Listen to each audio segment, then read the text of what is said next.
반갑습니다. 유시민입니다. 예, 안녕하세요.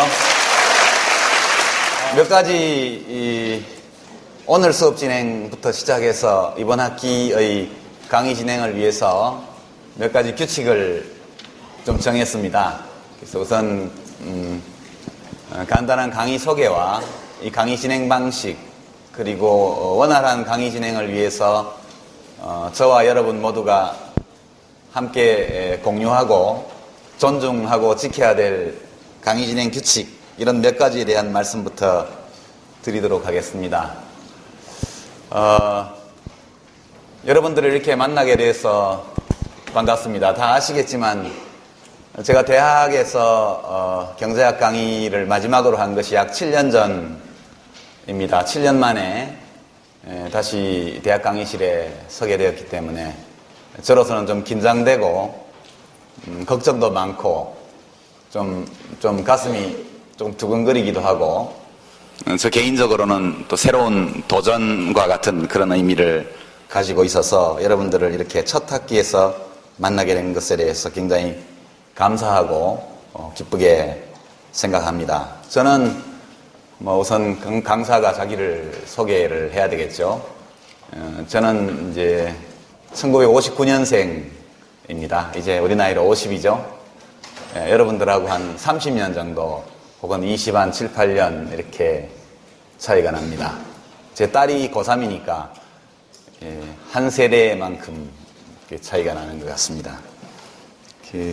제가 이 강의를 하게 된 연원은 이제 여러분 아시겠지만, 제가 얼마 전까지 정치인으로 활동할 때 낙선 공약으로 떨어지면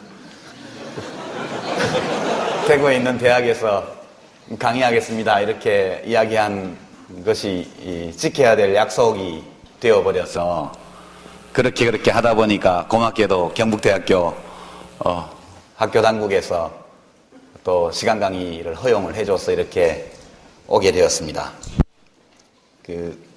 어린 시절을 다 여기서 대구에서 보냈고, 대학교 1학년 때 방학 때 왔다가 사범대학 다니는 친구들이 교실에 여학생이 무지하게 많다고 그래서 놀러 왔던 기억이 납니다.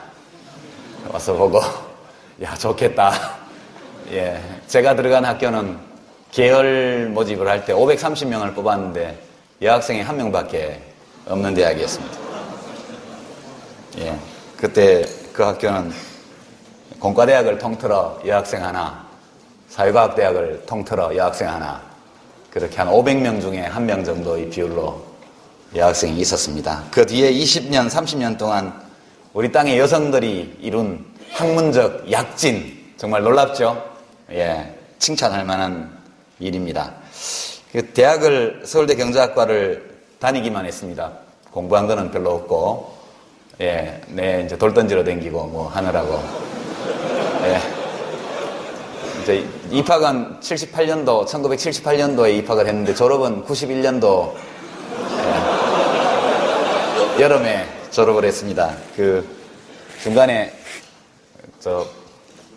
재적, 복학, 재적 이런 것들을 또 되풀이하고 하느라고 한 14년 학교를 14년에 걸쳐서 다녔습니다. 14년 계속 다닌 것은 아니고, 졸업할 때에도 직장이 있었기 때문에 선생님들을 찾아뵈면서 안면으로 그렇게 해서 수업도 잘 안 들어가고 시험도 안 치고 대신 리포트 내고 이런 식으로 해서 구걸해서, 소중한 시간에는 좀 꺼두는 게 좋죠.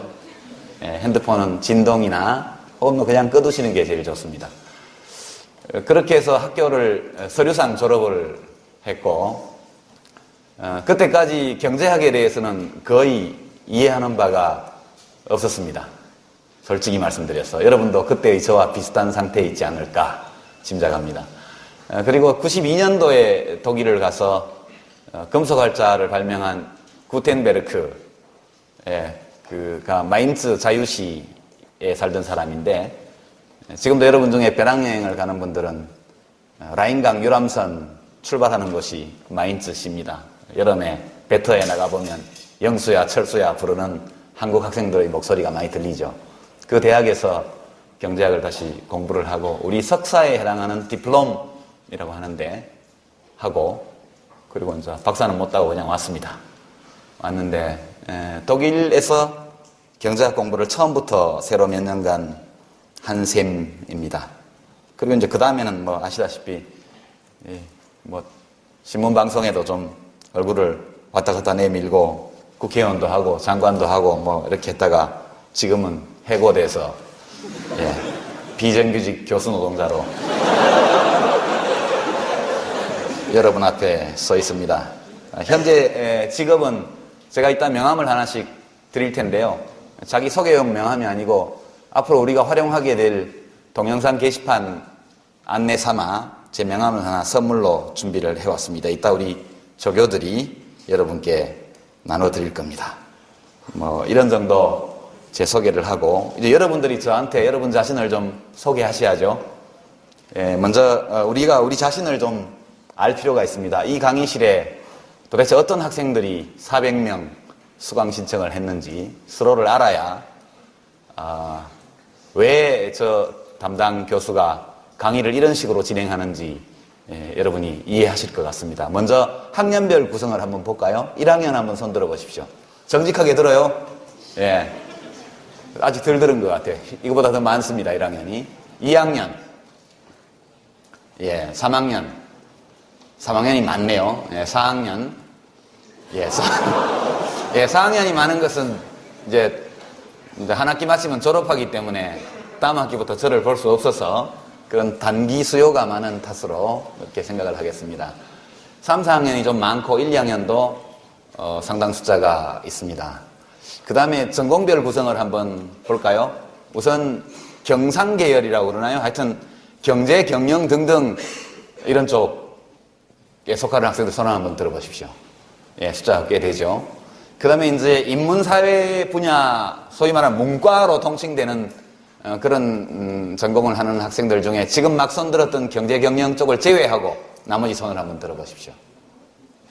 역시 상당한 숫자죠. 그 다음에는 이제 통상 이과로 분류되는 이과로 분류되는 공학, 자연과학, 일반 등등 뭐 다 통틀어서 한번 손 들어보시죠. 더 많죠. 그렇습니다. 우리가 이렇게 복잡한 수강생들의 학문적 구성을 지금 보고 있습니다. 옆에 교회식으로 인사 한번 할까요? 좌우 돌아보면서 반갑습니다 인사 한번 해보시죠. 서로 박수 한번 치고 다 함께 이렇게 학년도 다양하고 전공도 매우 다양한 학생들이 이렇게 한 강의실에 모여서 지금 한 학기 동안 공부를 해야 되는데 제가 참 얼마나 난감한지 짐작이 되시죠? 그렇습니다. 여러분께 우선 이 강의의 목적에 대해서는 이미 공지해 놨는데요. 다시 한번 말씀드립니다. 이 강의에서는 경제학 문제를 푸는 기술을 가르치지 않습니다. 이 한 학기의 강의를 통해서 제가 여러분과 함께 나누고자 하는 것은 많은 지식, 정보 이런 것이 아니고 생각하는 방법에 대해서 우리가 날마다 만나게 되는, 듣게 되고 보게 되는 여러 가지의 경제적 사건, 사고 또는 여러 사실 또는 경제 현상에 대한 이런저런 주의 주장 이런 것들에 대해서 어떤 태도로 그런 주장과 사실들을 대해야 할지 그것들에 대해서 내 머리로 생각할 때 어떤 방식으로 생각해야 하는 것인지 우리가 이 세상을 경제적인 측면에서 어떻게 이해해야 하는지 이런 생각의 방법을 함께 배우는 것이 이 강의의 목적입니다. 여기서 매주마다 다르게 잡아놓은 주제들, 참고 자료들 그리고 강의 중에 나오게 될 여러 데이터 이런 것들은 그와 같은 사고방식, 생각의 방법을 배우고 익히기 위한 소재에 불과합니다. 많은 경제학 지식을 원하는 분들은 좋은 경제학 언론책이 많이 있으니까 혼자 공부하면 됩니다. 그렇죠. 그러나 이 강의를 통해서 우리가 어떤 경제적 문제를 바라볼 때 기본적으로 유념해야 될 그런 기본 이치, 개념 그리고 그 개념들 사이의 상호관계 그리고 그런 이론이나 어떤 분석 모델을 현실의 문제를 설명하는데 활용하는 방법, 이런 것들을 배우게 될 겁니다. 무슨 공식을 암기한다든가, 계산을 해서 답을 발견한다든가, 이런 것들은 전혀 다루지 않을 겁니다. 좀 안심이 되죠? 이 중에 경제학 개론 또는 경제학 원론 강의를 수강해본 경험이 있는 학생 한번 손들어 보십시오. 예, 꽤 많죠? 도전에 아주 크게 성공했다, 이렇게 스스로 느끼는 분 한번 좀 창피한가? 그래도 용감하게 한번 들어보세요. 어렵죠, 그죠? 굉장히 어렵습니다. 경제학 교과서를 펼쳐보면 굉장히 어렵습니다. 접근하기가.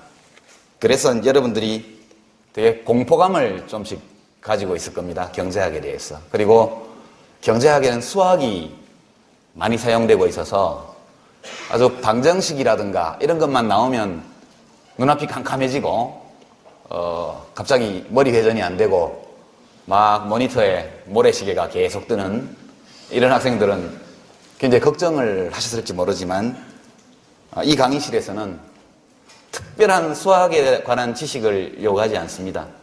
그리고 경제학에 대한 기본적인 그런 지식 이런 것이 없어도 됩니다. 그런 것들을 배우기 위해서 이 강의가 있는 것이니까요. 꼬박꼬박 강의에 와서 가능하면 오시기 전에 간단한 웹상에서 구할 수 있는 자료들만 제가 제시를 했기 때문에 도대체 이번 강의에서는 어떤 것을 주제로 다루는지 그거에 대해서 맛은 보지 않더라도 냄새 정도만 살짝 맡고 들어오면 한결 강의가 재밌을 것이다, 그런 말씀을 드립니다.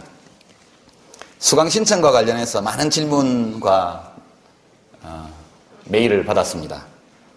그 수강 신청이 없는 못한 학생들 또는 재학생이 아닌 분들도 좀 여기 계실 것이라고 생각됩니다. 오늘 쫓아내지는 않겠습니다. 그러나 다음 강의부터는 특별한 사정이 없는 한은 수강 신청이 되어 있지 않은 분들은 이 청강을 좀 자제해 주시기를 요청을 드립니다. 우리가 이것은 그냥 특강이 아니고 정규 교육과정으로 개설되어서 수강 신청을 받아서 진행하는 강의이기 때문에 이번 학기에 신청을 못하신 학생들은 다음 학기에 널리 애용해 주시고 이번 학기엔 좀 자제해 주시길 바라고요. 그리고 이제 학생이 아니고 밖에서 오신 분들도 들어 계실 것 같은데 오시지 말고 편하게 강의 동영상에 대해서는 좀 이따 제가 안내를 자세히 드릴 텐데 양해를 구하고 여러분들이 뭐 큰 문제 없이 양해해 주신다면 동영상을 촬영해서 올릴 계획입니다. 여기 오시지 않아도 그 동영상을 보고서도 충분히 제 강의를 즐기실 수가 있기 때문에 이 공간은 수강 신청한 학생들에게 공부에 집중할 수 있도록 그렇게 도와주시기 부탁드리고요. 카메라가 여러 대 보이죠? 지금 카메라 3대는 아마 이 강의를 준비하기 위해서 여러분들 수업에 지장을 주지 않게 조용하게 그렇게 찍을 분들이 와 계시고요. 기자분들이 좀 와 계실 텐데 오늘 제가 좀 시끄러운 사람이라 강의 시작한다고 취재를 오신 분들이 꽤 있습니다. 그래서 오늘은 양해를 해드릴 테니까 다음부터는 강의실에 언론인들이 출입하시지 않도록 그렇게 좀 협조해 주시기를 부탁을 드립니다. 동영상 얘기가 나온 김에 되게 여러분 뒷꼭지에서 찍으니까 초상권 침해 문제는 크지 않을 것 같은데 괜찮죠? 예. 방해되지 않게 찍고 여러분들이 조금 이따가 제가 명함을 나눠드릴 텐데 거기 티스토리에 제 블로그가 있습니다. 거기에 동영상 메뉴 링크를 걸고 그 수강생을 위한 게시판을 만들 겁니다. 간단한 그 학교 재학 관련 사항만 입력하시면 로그인이 되니까 결석하신 분들은 동영상 보시고 또 수업 들은 것만으로도 충분치 않은 학생들도 동영상을 이용할 수 있고요. 그리고 그 게시판에 강의에 대한 여러 가지 품평, 교수의 주장에 대한 비판, 질문, 서로 간의 토론, 이 모든 것들을 하실 수 있습니다. 저도 들어가서 보고 가끔씩 코멘트를 달고 우리 조교들이 또 함께 하고 그렇게 할 겁니다. 이 게시판에서 열심히 활동하는 분에게 대해서는 성적에 반영되는 약간의 인센티브를 드릴 수도 있다는 점을 말씀드립니다. 그리고 이 게시판에 지금 제가 여러분에게 이미 공지해드린 자료 이외에 필요한 강의 자료, 데이터, 통계 수치 이런 것들이 있을 때는 미리 며칠 전에, 강의 며칠 전에 이 게시판에 올려놓도록 하겠습니다. 우리 조교들이 다 복사해서 일일이 나눠주는 방식은 너무 19세기, 20세기적인 방식이니까 여러분들이 가끔 접속하셔서 올라있는 강의 자료를 미리 한번 보시기 바랍니다. 수십 페이지짜리 보고서 이런 것들은 안 올립니다. 아주 간단하게 여러분이 1, 20분이면 충분히 볼 수 있는 정도의 자료만 필요에 따라서 올릴 겁니다. 여러분에게 과도한 학습 부담을 지울 생각이 없습니다.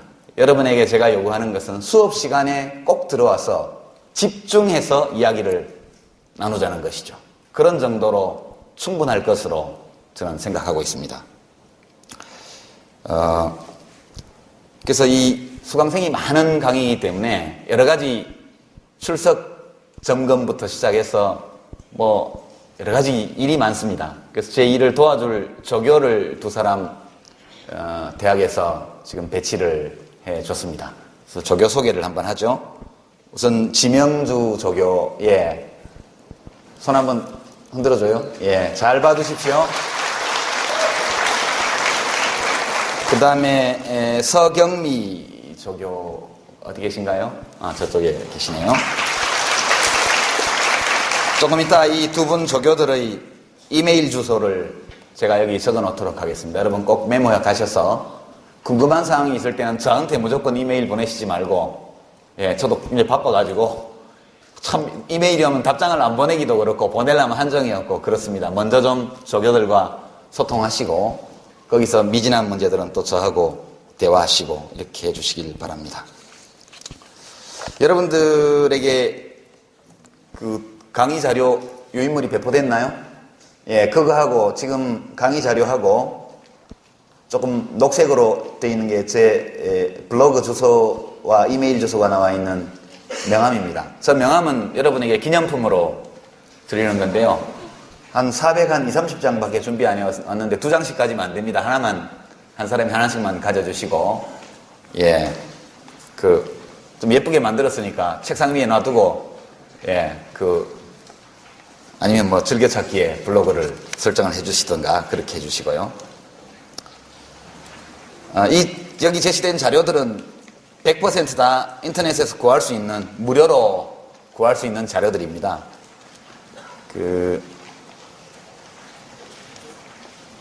직접 강의에서 저 자료들을 직접 인용해서 강의하지는 않습니다. 그러나 우리가 다루는 그 주의 주제에 관해서 여러 상이한 의견을 포함한 여러 가지 데이터들이 나와 있는 것이기 때문에 신문 기사 정도는 여러분이 미리 읽고 오시면 고맙겠습니다.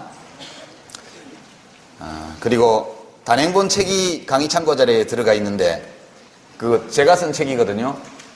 무슨 책을 팔려는 건 아니고, 혹시 또 이제 참고 삼아 보고 싶은 분들은 책을 구해서 보시면 되겠습니다. 나머지는 다 인터넷을 통해서 무료 열람이나 다운로드를 할 수 있습니다. 주제를 9개만 지금 골랐습니다. 오늘 빼고. 그러나 실제 한 학기는 16주죠. 시험 기간 2번 빼더라도 14주. 공휴일이 있나요? 혹시 있으면 한 번 정도 있을 가능성이 있죠. 그럼 13주. 또 교수가 몸이 아프다든가 이러면 나중에 보강을 해야 되겠죠, 그거는.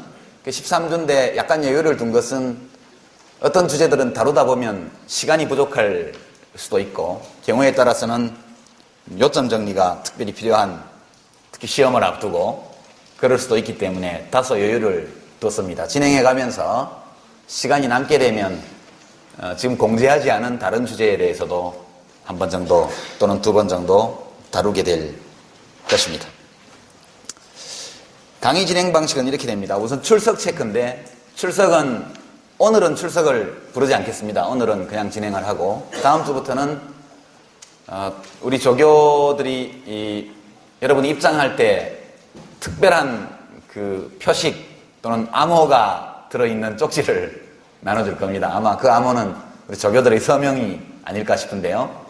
그걸 받아서 학과와 이름과 이런 것들을 적고 강의 끝나고 나갈 때 제출하고 나가면 출석이 되겠습니다. 학교 규정상 제가 알아보니까 3번까지 결석하는 것은 뭐 문제가 크게 없는데 4번 결석하게 되면 학점을 주지 않도록 그렇게 규정이 되어 있습니다. 그러니까 4분의 1 이상 결석하면 학점을 주지 못하게 되어 있어서 저로서는 어쩔 수가 없습니다. 그러니까 3번까지는 뭐 어떻게 넘어갈 수 있지만 4번이 되면 저도 어려워지니까 출석 관리를 여러분이 잘 해주시기 바라고요. 물론 여기에는 무단 결석만 포함됩니다. 몸이 아프거나 뭐 부모님이 편찮으시거나 집안에 뭐 할아버지가 돌아가셨거나 또는 학과에서 답사여행을 간다든가 수학여행을 간다든가 이런 일들이 있으면 그것은 정당한 사유에 의한 결석이기 때문에 그런 것들은 여기에서 제외하도록 하겠습니다. 그러나 그렇게 해서 결석한 학생들은 꼭 동영상 강의를 한번 보실 것을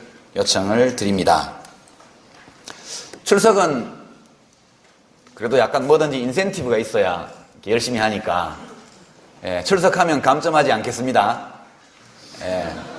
결석하면 1점을 감점하겠습니다. 그러니까 맥시멈 3점 감점까지 될 수 있겠죠. 출석 때문에 4번 이상 하게 되면 학점을 못 받으니까 그렇게 말씀을 드리고요. 열심히 출석하시면 그것만으로 20점을 받게 되는 거죠.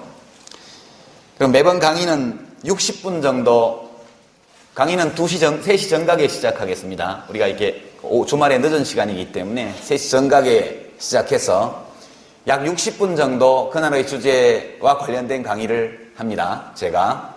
그러면서 20분 정도의 휴식 시간을 가집니다.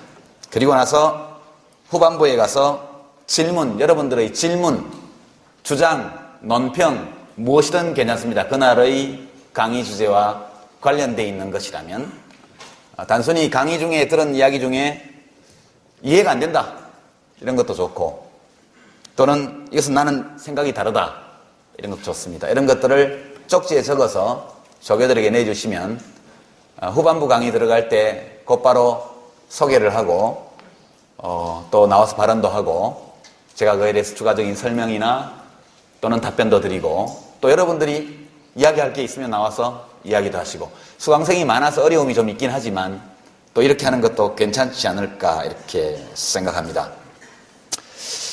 여기도 역시 인센티브가 있어야겠죠?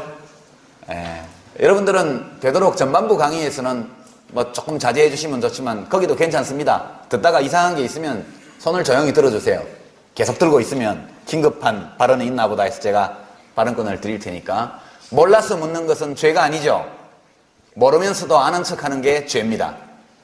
그렇죠? 내가 이런 질문을 하면 다른 학생들이 나를 비웃지 않을까? 이렇게 생각하시면 안 됩니다. 내가 이해를 못했다면 다른 학생도 이해 못했을 가능성이 많다. 이렇게 생각하는 게 맞죠? 그래서 몰라서 이해가 잘 안 돼서 묻는 것을 절대 부끄러워하지 마시기 바랍니다. 모르는 것은 부끄러운 일이 아니죠. 인간은 아무것도 모르던 아기로부터 시작을 해서 오늘날 여러분 20살 넘게까지 많은 것들을 깨달으면서 왔지 않습니까? 이런 깨달음의 과정은 죽을 때까지 계속되는 것이기 때문에 여러분에게 적극적으로 질문해 주실 것을 부탁을 드리고요. 수업 시간에 좋은 질문 또는 제가 여러분에게 한 질문에 대한 좋은 답변 또는 뭐 쪽지에 적어낸 좋은 의견 이런 것들이 있을 때 정말 좋은 내용들이 있고 우리 모두에게 도움이 되는 것들에 대해서는 가산점을 주겠습니다. 한 번에 1점. 제가 그 질문이나 논평 또는 주장 이런 것들에 대해서 탁월한이라는 수식어를 써서 제가 그것을 평가하게 되면 1점이 됩니다. 우리 조교들이 다 적거든요. 또 그런 평가를 받은 학생은 꼭 확인을 해주시고 여러분이 평소에 성적 관리를 강의를 통해서도 늘 할 수 있습니다. 필기시험에 대한 공포감을 가진 학생들은 평소에 수업 시간을 적극적으로 이용해 주시기 바랍니다.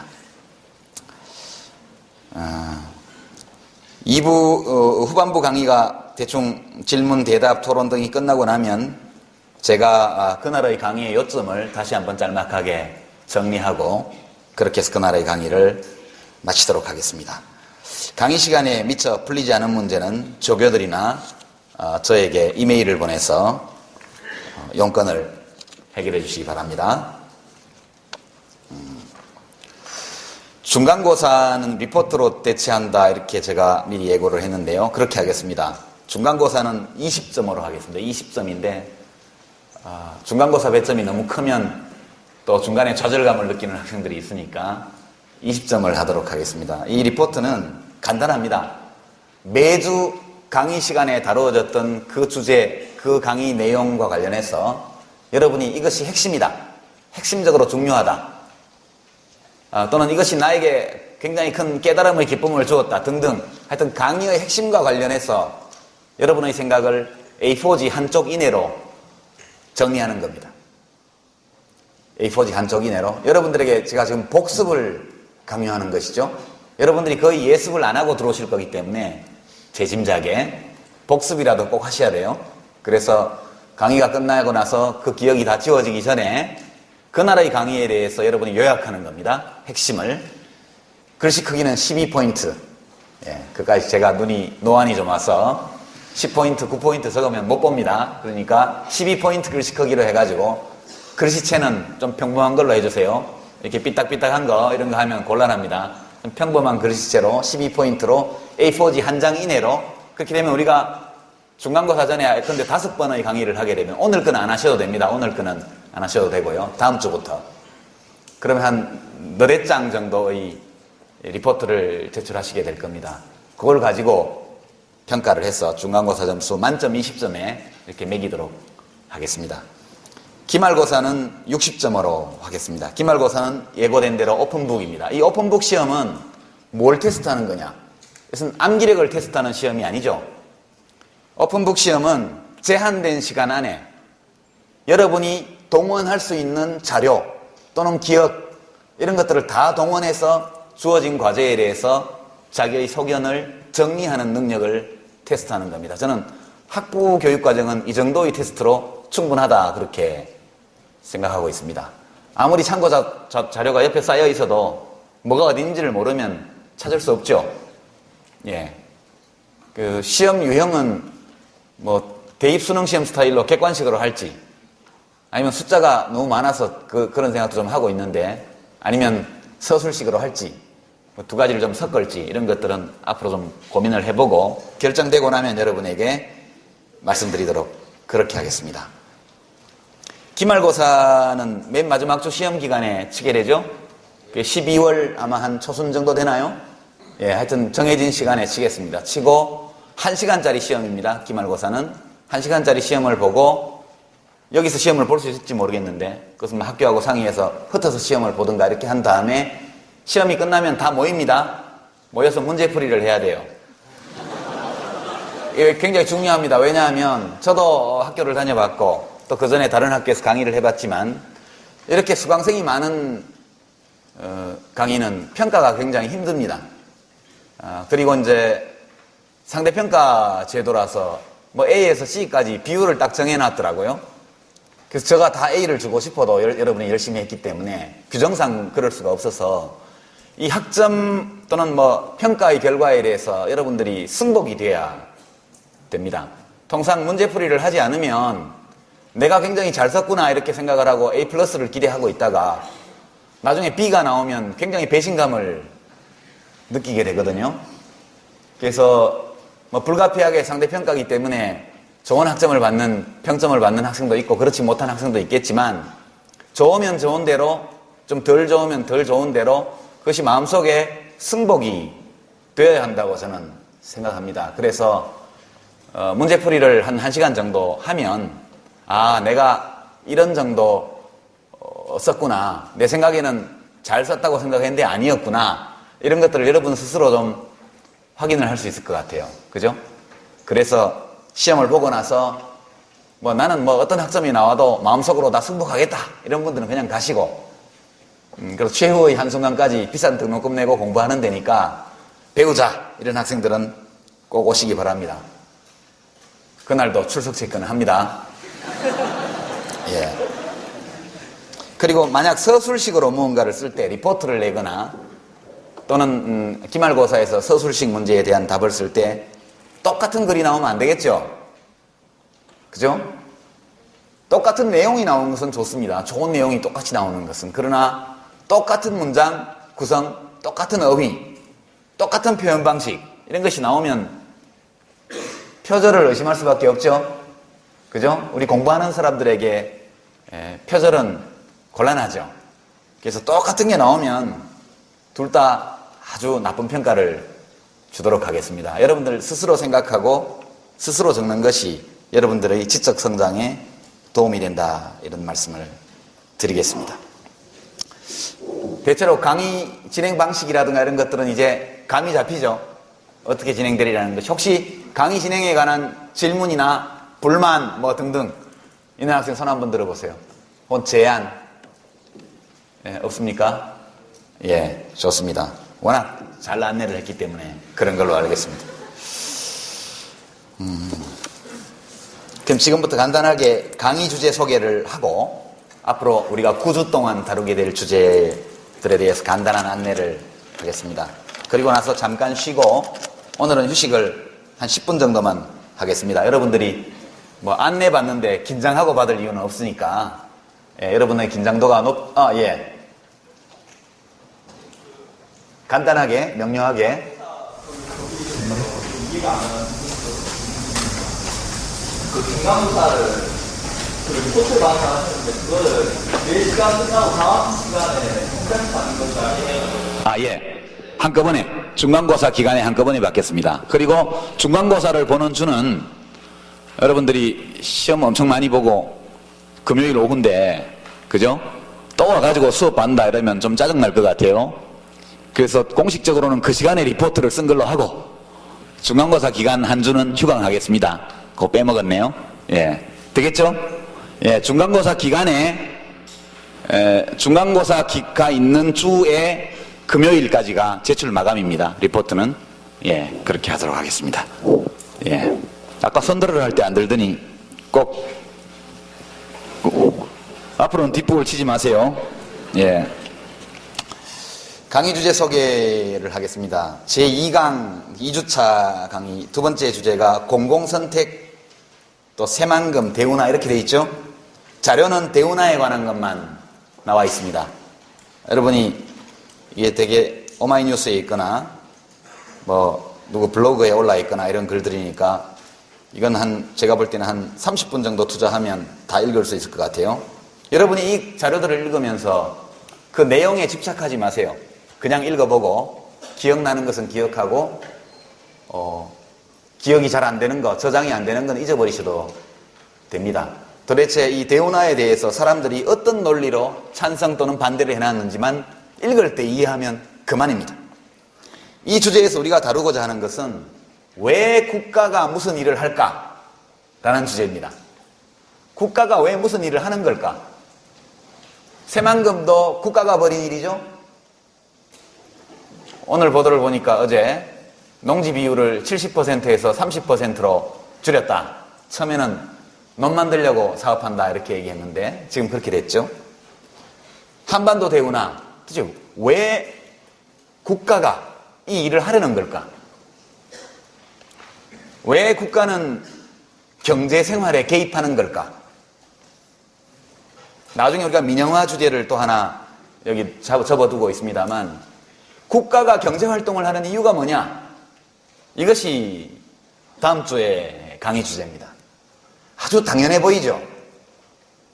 그러나 국가가 왜 도대체 직접 경제활동의 주체로서 참여를 하고 또는 경우에 따라서 공기업을 만들어서 간접적으로 경제활동의 주체로 나서는지 이것이 왜 필요한지 필요하다면 어떤 원리에 입각해서 이것이 이루어지고 있는지 그와 같은 국가경제활동의 보편타당한 원리에 비추어 볼 때 이 새만금이나 혹은 지금 이슈가 되고 있는 한반도 대운하를 어떻게 평가해야 할 것인가 우리가 어떤 기준을 가지고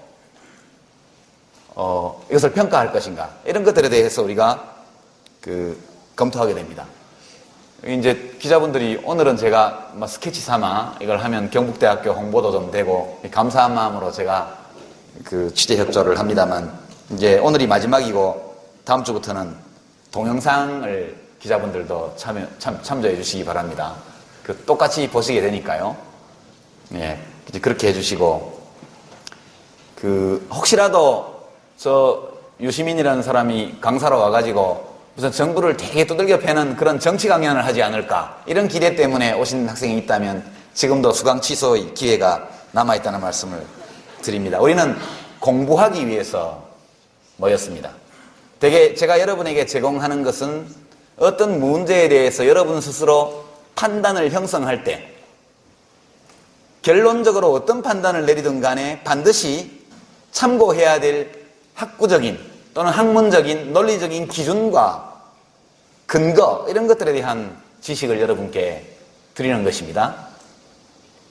그러니까 나중에 혹시 시험을 볼 때도 교수가 개인적으로 어느 쪽일까, 이런 것들을 염두에 두신다면 실패할 겁니다. 예. 그 다음 세 번째 주제가 정보 비대칭이라는 주제입니다.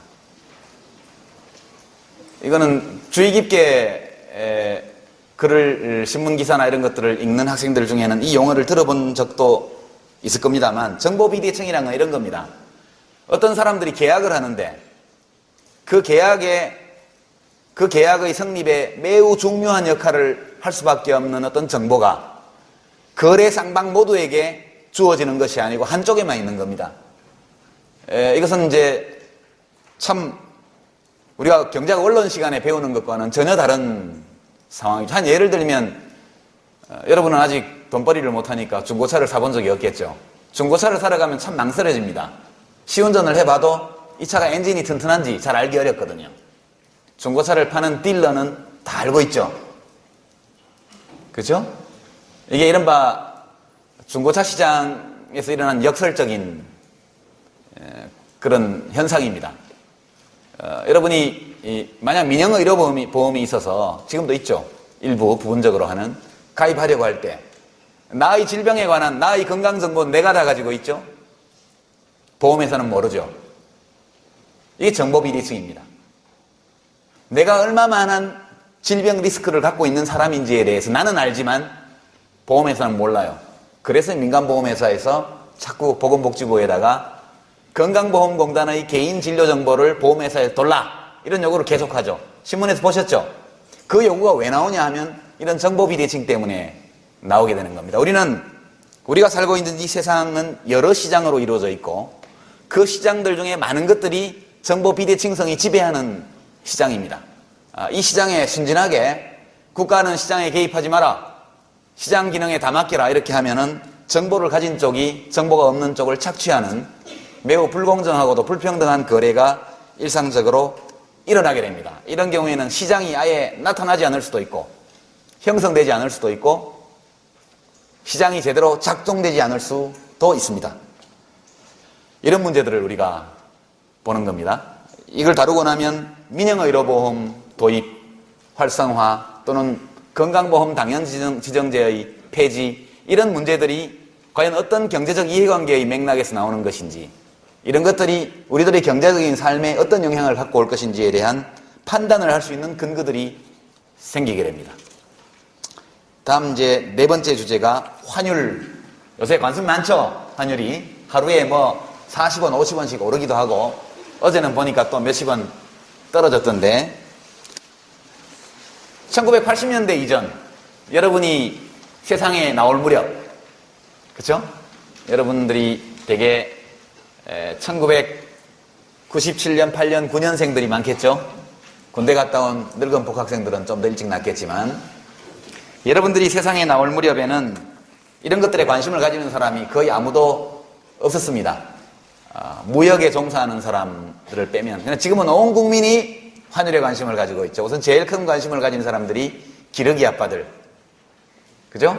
배우자와 아이들을 미국에 보내놓고 혹은 싱가포르에 보내놓고 필리핀에 보내놓고 여기서 돈 열심히 벌어서 붙여주는 분들, 환율이 10% 오르면 똑같은 돈을 붙여도 아이들과 배우자가 10% 적은 돈을 받게 됩니다. 이 국제화된 시대에서 이 환율의 중요성, 의미라는 것은 굉장히 커지고 있고 앞으로도 더욱 커질 거라고 보입니다. 최근에 일어나고 있는 이 환율 변동, 짧은 기간에 초단기적인 환율 변동, 또는 긴 시간적인 거리를 두고 일어나는 여러 가지 환율 변동, 이런 것들이 왜 생기는지, 이런 것들을 한번 공부해 보는 겁니다. 별로 어렵지 않으니까 너무 긴장하지 마십시오. 매우 간단한 이론입니다. 여기까지 일단 안내를 하고 빠뜨린 이야기를 하나 하죠. 제가 빠뜨린 이야기가 경제학이라는 것이 어떤 학문이냐에 대한 이야기를 이제 여기까지만 해놓고 하겠습니다. 일부러 빠뜨렸는데요. 경제학은 매우 어려운 학문으로 보통 인식되고 있고, 심지어는 매우 재미없는 학문으로 인식되고 있고, 또 어떤 분들은 이것이 아주 우울한 과학이다, 디즈멀 사이언스라는 칭호를 벌써 한 200년 전에 얻은 학문 분야입니다. 인문사회과학 전체에서 경제학이 차지하고 있는 위치라는 것은 자연과학 전체에서 물리학이 차지하고 있는 위치와 매우 비슷합니다. 여러분은, 저는 그런데 여러분도 아마 그럴 겁니다. 모르던 것들을 새로 알게 되거나 의문을 품고 있던 것들을 해명해주는 어떤 지식을 배우게 되었을 때 굉장히 기분이 좋죠. 그 기분이 안 좋은 학생들은 대학에 괜히 왔어요. 왜 기쁨을 느낄까요? 사람이? 무엇을 알게 되었을 때 느끼는 기쁨이 어디서 오는 걸까요? 그럼 공자님 시대부터, 그죠? 학이 시습지면 불역여로와 때때로 배우고 익히면 이 또한 즐겁지 아니한가, 이런 걸로 봐서 3000년 전에 살았던 어른이 그렇게 말씀한 것으로 봐서 무엇인가를 배우고 깨우칠 때 느끼는 즐거움, 그때는 뇌에서 세로토닌, 도파민, 이런 화학물질이 막 분비되는 거죠. 그래서 기분이 좋습니다. 인간이 타고난 것입니다. 오랜 진화 과정 속에서 무엇인가를 아는 사람이 그렇지 않은 사람보다 생존하고 자손을 번영시킬 가능성이 더욱 높았기 때문에, 그래서 아는 것이 힘이다, 자기의 생존에 보탬이 되는 어떤 것을 얻기 때문에 그때는 맛있는 물고기를 잡아서 먹을 때나 사슴을 사냥해서 구워 먹을 때나 그때 느끼는 것과 같은 즐거움, 그런 것들이 우리들의 뇌 속에서 일어나는 것이죠. 인간은 언제 지구에 태어났느냐, 여러 가지 학설이 있지만 대개 우리가 보는 이런 호모 사피엔스라고 말하는 여러분과 저와 이런 사람들이 이 세상에 나타난 것은 십수만 년밖에 안 된다고 얘기를 합니다. 그때 이후에 인간은 끊임없이 자기 자신에 대해서, 나를 둘러싸고 있는 환경에 대해서, 나와 남의 관계에 대해서, 우리들이 살고 있는 이 행성에 관해서, 그리고 달과 태양과 별과 이 우주에 관해서 모든 것을 알고 싶어 했죠. 끊임없는 탐구의 과정입니다, 인류사는. 그 과정에서 물리학이 나온 것이죠.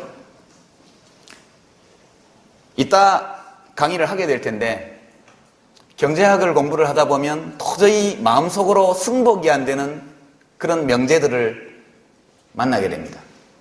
예컨대 제가 여러분 나이였을 때 참 받아들이기 어려웠던 경제학의 공리, 악시엄, 수학에서 무증명 명제라고 말하는 거죠. 증명하지 않고도 참으로 우리가 인정하는 명제, 이것이 악시엄입니다. 수학에서는 이 악시엄, 공리를 기초로 해서 theorem, 테오렘, 다 라틴어 단어들입니다. 정리를 만들어내고 차곡차곡 이론들을 쌓아갑니다. 경제학에도 공리가 있어. 경제학의 첫 번째 공리 또는 유일한 공리라고도 말할 수 있는 것이 인간은 이기적이다 라는 공리입니다. 인간은 쾌락과 고통의 지배를 받는다. 인간은 쾌락을 원하고 고통을 회피하려고 한다. 인간은 인센티브에 반응한다. 이런 류의 공리들입니다. 제가 20살 때 처음 이 명제를 접했을 때, 왜 그렇지? 난 그렇지 않은데, 세상에는 이타적인 사람도 많은데, 어째서 경제학은 인간은 이기적 존재라는 것을 전제로 하고 이론을 만드는 걸까? 역시 부르주아 경제학은 배울 게 못 돼. 예, 그렇게 해서 마르크스 경제학을 열심히 공부했죠. 예. 여러분들 가운데서 이 경제학의 공리에 대해서 왠지 좀 불편함을 느끼는 분들이 있습니까? 그런 학생들 손 한번 들어보시죠. 예. 좀 용기를 안 내서 그렇지. 고개도 끄덕끄덕 해놓고 손은 안 드네. 불편합니다. 그래서 매우 불편한 진실이거든요. 우리가 경제학도 과학입니다. 과학을 연구할 때는, 과학을 배울 때에는 두 가지를 늘 염두에 둬야죠. 첫 번째는 절대 진리는 존재하지 않는다는 것입니다. 어떤 공리, 어떤 전제, 어떤 가정도 의심해보지 않고 검증해보지 않고 진리로 받아들여서는 안 된다, 이런 것이 첫 번째입니다. 교수의 말이라고 무조건 맞다? 이것은 그냥 원시적인 습성이 남아있는 거죠. 인간의 유전자 안에는 지도자의 말을 무조건 따른다, 이런 명령을 내리는 문화유전자가 우리 몸속에 있습니다. 과학에서는 그 유전자의 발호를 억제해야 합니다. 아무리 높은 사람, 존경받는 사람이 한 주장일지라도 그것이 검증의 과정을 통과하지 않고 참으로 받아들여질 수는 없는 일이다. 이게 첫 번째고요. 두 번째는 사실에 입각해야 합니다. 자기가 가지고 있는 어떤 고정관념, 그것이 종교적인 것이든 또는 철학적인 것이든 그 어떤 것이라 할지라도 여기에 묶이면 과학을 할 수 없습니다. 진리를 인지하지 못합니다. 그래서 사실이 나의 소신과 어긋날 때는 사실의 편을 드는 것이 공부하는 사람의 기본적인 태도죠. 인류의 지성사에서 이 두 번째 것을 지키지 못해서 일어난 사건들이 많이 있습니다. 여기 수학과 학생이 있습니까? 수학과 혹은 수학교육과 손 한번 들어보시죠. 아쉽네요. 수학과 학생이 있으면 우리 강의에 많은 도움을 받을 수 있을 텐데, 고대 그리스 시대의 수학자, 철학자 피타고라스는 다 아시죠? 피타고라스 정리 아시잖아요. 그죠? 그 피타고라스 정리를 보면 직각삼각형의 그 직각을 양쪽으로 끼고 있는 두 변의 길이의 각각의 제곱의 합은 빗변의 길이의 제곱의 합과 같다, 이거죠. 그죠? 표현은 여러 가지 기하학적인 표현 또는 대수학적인 표현이 가능하지만 두 변이 각각 1이고 하나의 빗변이 있는 그 직각삼각형의 경우에 빗변의 길이가 얼마죠? 루트 2. 다 아는 사실입니다. 루트 2는 무리수죠. 무리수입니다. irrational number라고 그러죠. 이 rational number라는 것은 ratio에서 온 겁니다. 비율. 자연수의 비율로 나타낼 수 없는 숫자가 무리수입니다. 근데 피타고라스 학파는 피타고라스가 이 정리를 만든 거니까 자연적으로 루트 2가 무리수라는 것을 알았겠죠. 그래서 감춥니다. 남들이 알지 못하게. 남들이 알지 못하게 이 루트 2가 무리수라는 것. 그래서 감춥니다. 그들이 신봉하고 있던 어떤 신적인 어떤 영감, 질서 이런 것들 때문에 남들이 그 사실을 알지 못하게 감추죠. 심지어는 그 일을 발설하려고 한 사람을 물에 빠뜨려서 죽였다는 이야기도 있습니다. 다른 예는, 이걸 극복한 예는 뭐 제가 너무 과장하는 건지 모르지만 케플러라는 천문학자는 아시죠? 여러분 고등학교 때 대체로 케플러에 대해서 들어보셨을 겁니다. 케플러는 굉장히 신앙심이 투철한 천문학자였습니다. 신의 존재를 믿고 신이 만든 이 질서가 완전할 것이라는, 완벽할 것이라는 종교적 신념을 가지고 있었죠. 신앙이라고 해야겠죠. 그래서 이 천동설이 무너지는 과정에서도 많은 사람들이 지구가 우주의 중심이라는 고정관념에 또는 신학적인 관념에 사로잡혀서 사람을 화형에 처하는가 하면, 그렇죠?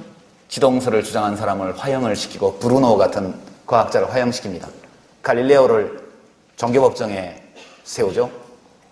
인간의 이 과학적인 인지 능력이라든가 문명의 발전을 극단적으로 억압한 사례들입니다. 이 케플러가 행성의 법칙을 다 발견했죠. 케플러는 뉴턴 이 발견한 중력의 법칙, 만유인력의 법칙의 턱 밑까지 갔던 사람입니다. 케플러가 어떤 사람이 해놓은 행성 관측 자료를 오랫동안 연구한 결과 그것이 원이 아니라는 사실을 알았습니다. 행성의 궤도가 원궤도가 아니라는 사실을. 원궤도라고 상정을 하고 아무리 계산을 해봤지만 관측 자료와 이론적인 값이 같지 않았습니다. 조금씩 차이가 났던 거죠. 그래서 고대 그리스 수학자들이 만들어놨던 타원의 공식을 넣고 다시 계산을 해보니까 한치의 오차도 없이 예컨대 화성의 궤적, 이 타원 궤도에 맞다는 사실을 알게 됩니다. 케플러는 많은 고민을 하죠. 자기가 신봉하고 있던 신이 만든 완전한 질서가 붕괴되는 그런 종교적 철학적인 그런 고통을 받게 됩니다. 그러나 이 사람이 사실에 대해서 눈감을 수 없었기 때문에 결국 타원 궤도도 신의 질서에 부합한다는 쪽으로 이렇게 생각을 바꾸고 자기가 발견한 것들을 정리하게 돼요. 케플러의 세 가지 법칙이 있습니다. 첫 번째, 이 태양계의 행성의 경우에는 타원 궤도를 돈다는 거죠. 그것은 그 전까지 일반적으로 가톨릭이 지배하고 있던 시대의 종교적 관념에 위배되는 일이었습니다. 신이 만든 것은 완벽해야 되고 원과 구야말로 가장 완벽한 형태인데 실제 행성이 타원 궤도를 돈다는 것, 매우 위험한 과학적 진실이었습니다. 두 번째는 이 행성이 늘 같은 속도로 움직이는 것이 아니라는 거죠. 타원 궤도를 돌면서 같은 시간에는 같은 면적을 쓸고 간다는 것이 케플러의 제2법칙입니다. 제3법칙은 태양과 행성 사이의 거리하고 행성의 속도, 공전 속도가 일정한 관계로 반비례의 관계에 있다는 거죠. 먼 행성일수록 천천히 돌고 가까운 행성일수록 빨리 돈다는 겁니다. 이것이 거의 만유인력의 법칙에 다가온 그런 거였는데 케플러의 경우에는 자기의 종교적 신앙 이런 것들을 사실에 종속시키는 결단을 하는 것이죠. 그래서 지금 우리 우주과학이 이만큼 온 겁니다. 여러분들 가운데 인간은 본성적으로 이기적이지 않다 이렇게 믿고 싶은 분이 많이 있을 겁니다. 그러나 그렇게 되면 경제학을 공부할 수가 없어요. 그것이 경제학의 제1공리이기 때문에 그것을 부정하고 그것을 배척하게 되면 이 공리 위에 쌓아 올려져 있는 경제학의 모든 이론과 모델, 분석 모델, 예측 이런 것들을 다 부정할 수밖에 없게 됩니다. 그런 공부를 뭐하러 하겠습니까? 그래서 때로 인간은 이기적 존재라는 것이 우리를 굉장히 불편하게 하지만 그것을 받아들여야 그 다음에 경제학 공부를 할 수 있습니다. 아담 스미스가 경제학을 창시한 경제학의 아버지라고 얘기하는데 아담 스미스가 발견한 것은 뉴턴이 발견한 것과 거의 비슷한 것이죠. 그래서 경제학이 인문사회과학에서 물리학에 버금가는 그런 지위를 획득하게 됩니다. 뉴턴이 발견한 것은 제가 물을 마시다가 물컵을 떨어뜨리는 것과 여기서 수억 광년 떨어져 있는 천체가 운항하는 것 사이에 같은 법칙이 지배하고 있다는 발견이었습니다. 만유인력의 법칙. 행성이 궤도를 도는 것은 관성의 법칙과 중력의 법칙 두 가지로 설명할 수 있죠. 케플러의 법칙은 아주 간단한 겁니다. 중력의 법칙이 작용하는데 안 끌려 들어가려면 도망가야죠. 가까이 있는 놈은 중력이 세기 때문에 빨리빨리 도망가야 돼요. 그래야 궤도를 돌 수 있으니까. 먼 데 있는 놈은 중력이 약하기 때문에 천천히 돌아도 자기를 유지할 수 있죠. 그 정도의 이 조건을 마련하지 못한 것들은 다 빨려 들어가서 지금 지구의 일부가 되어 있고 지금도 지구와 같은 별들이 막 생기고 있죠. 매일매일 수도 없이 이 우주에서는. 그와 같이 지구상에서 우리가 일상생활에서 경험하는 작은 일들, 운동의 법칙, 이것이 전 코스모스를 일관하는 법칙이라는 것을 발견해낸 거죠. 뉴턴이. 아담 스미스는 우리들의 경제생활에서 몇 가지의 간단한 원리들이 우리의 경제적인 삶 전체를 규율하고 있다는 것을 밝혀낸 학자입니다. 물론 그 이후에 경제학은 많은 발전을 이루죠. 물리학이 그 뒤에 많은 발전과 세분화 과정을 거친 것처럼 오늘의 양자역학 같은 것은 뉴턴의 시대에 있지 않았죠. 기본적으로 경제학을 어느 정도 이해해야만 다른 학문 분야에 대한 이해의 폭이 넓어집니다. 물리학을 모르고도 화학이나 생물학, 의학을 할 수는 있겠죠. 그러나 물리학을 잘 이해하고 있는 사람처럼 그렇게 다른 개별 분야의 학문을 잘 하기는 어려울 것으로 저는 생각이 됩니다. 그래서 여러분의 전공 분야가 다 다르다 하더라도 좋든 싫든 우리가 인간의 경제 생활을 규율하는 보편적인 법칙으로 발견한 것들이 어김없이 작용하고 있다는 것, 그리고 인문사회과학의 다른 분야의 여러 현상, 보통 다른 분야의 학문들이 연구하는 인간 행동의 여러 다른 측면의 배후에도 마치 공기가 있을 때 깃털이 수직 낙하를 하지 않는 것처럼 보이지만 거기에는 중력의 법칙이 똑같이 작용하고 있는 것처럼 그와 같은 측면이 있다는 것을 여러분에게 말씀을 드립니다. 이야기가 너무 부품한 대로 같지만 비유적으로 말하면 그런 것입니다. 다음 주제는 이제 5번째 주제가 양극화.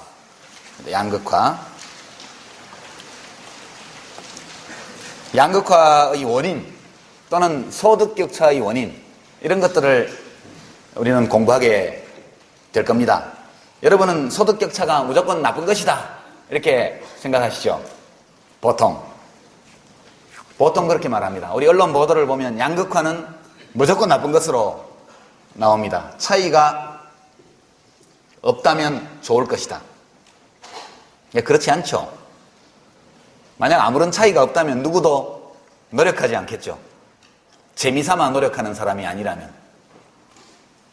그러니까 경쟁의 과정을 통해서 페이오프, 결과적으로 그 경쟁의 결과 자기가 지불받게 되는 보상, 이런 것에 차이가 없다면 인간 문명은 발전의 동력이 없었을 겁니다. 이 인간의 경제 활동에서 보상의 차이라는 것은 일종의 에너지원과 같은 것이죠. 일종의 이것은 에너지원과 같은 것입니다. 경쟁의 결과에 따르는 보상의 격차가 전혀 없다면, 그러면 우주가 정지된 것처럼 인간의 경제 활동도 정지된다고 보는 것이 맞을 겁니다. 그래서 우리는 이 소득격차가 벌어지게 된 원인, 그리고 그 양상, 이 소득격차에 대한 사람들의 주관적 평가와 견해, 이 양극화를 줄일 수 있는 정책수단, 이런 것들에 대해서 한번 살펴보게 될 겁니다. 6번째 주제는 일자리 문제입니다. 일자리. 우리 모두가 고민하고 있고 특히 여러분이 관심이 많죠. 지금 청년들이 대학을 졸업하고 취직할 곳이 마땅치 않습니다. 특히 대구는 그런 현상이 아주 심하죠. 왜 그럴까? 어째서 일하고 싶은 사람이 이렇게 많은데 일할 곳이 없을까? 이것은 이 시장경제 또는 자본주의가 지구상에 나타난 이후 지금까지 약 300년에 걸쳐서 한 번도 사람들이 머리에 떠나본 적이 없는 문제입니다. 이 문제에 관해서 고찰해 보겠습니다. 여기서 고령화를 넣어놓은 것은 여러분이 매우 불운한 세대라는 거죠. 예.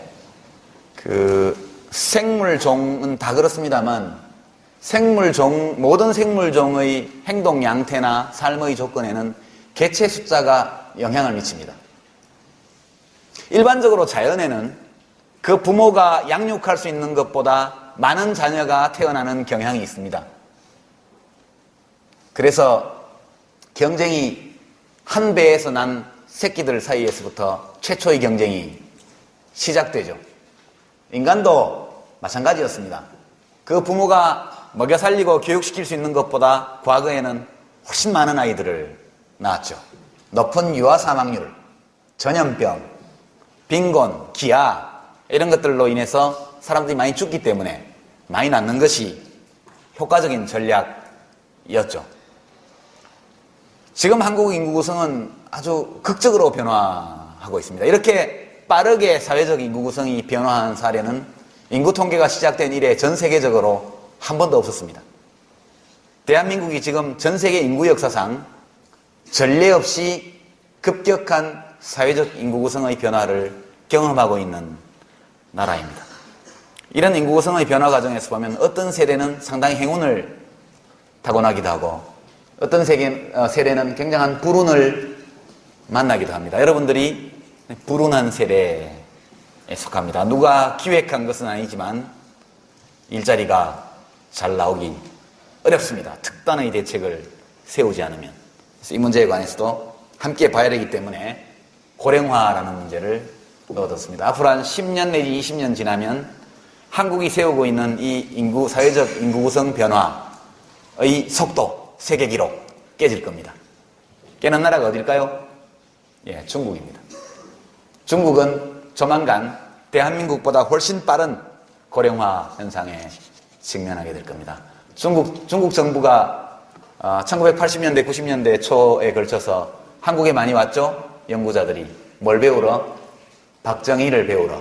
새마을운동을 배우고 국가주도형 경제개발계획을 배우고 원시적 자본 축적을 어떻게 하는지, 희소한 생산자본을 어떤 식으로 배분하는지에 대해서 많이 배워갔습니다. 중국 정부가 우리가 박정희 대통령이 했던 일들을 한 몇십 배 큰 규모로 지난 20년간 해왔습니다. 지금 중국 정부에서 가끔 사람들이, 연구자들이 옵니다. 중국에서. 뭘 배우러? 국가균형발전을 배우러 옵니다. 국가균형발전. 왜냐하면 중국이 지금 심각한 불균형발전 도상에 놓여 있어서 공동체의 통합성이 흔들리고 있기 때문에. 요즘 와서 중국 사람들이 배우는 게 국가균형발전하고 환경보호, 환경정책입니다. 조만간 중국에서 굉장히 큰 문제들이 일어날 거기 때문에 준비하고 있는 것이죠. 앞으로 한 10년 정도 지나면 고령화 대책에 대해서 연구하러 중국 사람들이 한국에 오게 될 것입니다. 우리는 일본의 사례에서 많은 것을 배웠고 중국은 한국 사례에서 많은 것을 배우고 있습니다. 같은 행성에서 발붙이고 사는 사이니까 서로 도와주면 좋겠죠? 여러분 웃으시는 걸 보니까 별로 마음이 안 내키는 것 같네요. 올림픽 할 때 입장식 때 박수 안 쳐줬다고 삐져가지고 그러나요? 인간은 참 특이한 존재입니다. 우리가 직면하고 있는 경제 문제, 예를 들어 경제 문제만 보더라도 양극화, 신자유주의, 지식정보화 이런 것들을 보면 글로벌한 현상들이죠. 전부 다 글로벌한 현상들입니다. 지구적 차원의 또는 행성적 차원에서 벌어지는, 이 지구 행성 전체 차원에서 벌어지는 환경 문제, 빈부격차 문제, 이 양극화, 그 다음에 신자유주의적인 이른바 시장의 통합, 이런 것들이 전부 행성 차원에서 지금 일이 전개되고 있는데 우리 모두는 부족인간입니다. 부족인간. 그렇죠? 우리가 직면한 문제는 행성 차원의 문제인데 반해서 우리가 생각하고 행동하는 방식은 부족적 차원에서 전개되고 있습니다.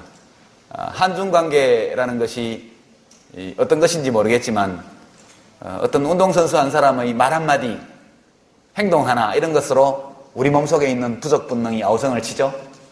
일본 야구팀 호시노 감독의 위장 오다 발언, 이거 한마디로 한국의 야구 팬들이 전부 다 벌떼같이 들고 일어나는데 이 우리들이 몸속 유전자 속에 숨겨져 있던 부족 본능이 전부 다 고개를 들고 일어나는 겁니다. 인간은 여전히 부족 본능입니다. 도구와 제도는 진화했지만 인간 그 자체는 유사일에 역사가 씌어진 한 5,000년의 기간 동안 거의 진화하지 않았습니다. 우리가 국민국가를 이루고 세계화의 과정이 시작된 것은 불과 300년 전의 일이고 우리는 그 100배 이상, 몇백 배 되는 시기를 부족 단위로 살아왔거든요. 지도자에 대한 맹목적 추종을 명령하는 유전자도 우리 마음속에 그냥 있고 신을 경배하는 것, 이방인을 혐오하는 것, 이 모두가 인간이 가지고 있는 부족 본능들입니다. 우리가 글로벌한 문제 또는 내셔널한 문제에 직면하고 있으면서 우리들의 사고와 행동 방식은 여전히 부족 인간의 본능을 따르고 있는 경우가 많죠.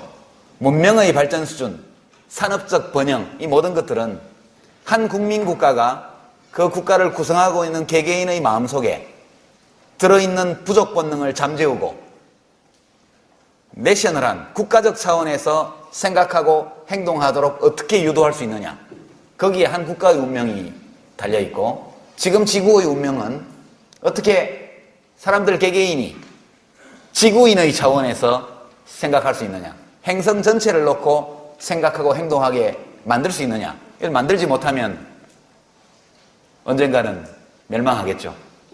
그리 멀지 않는 시기에.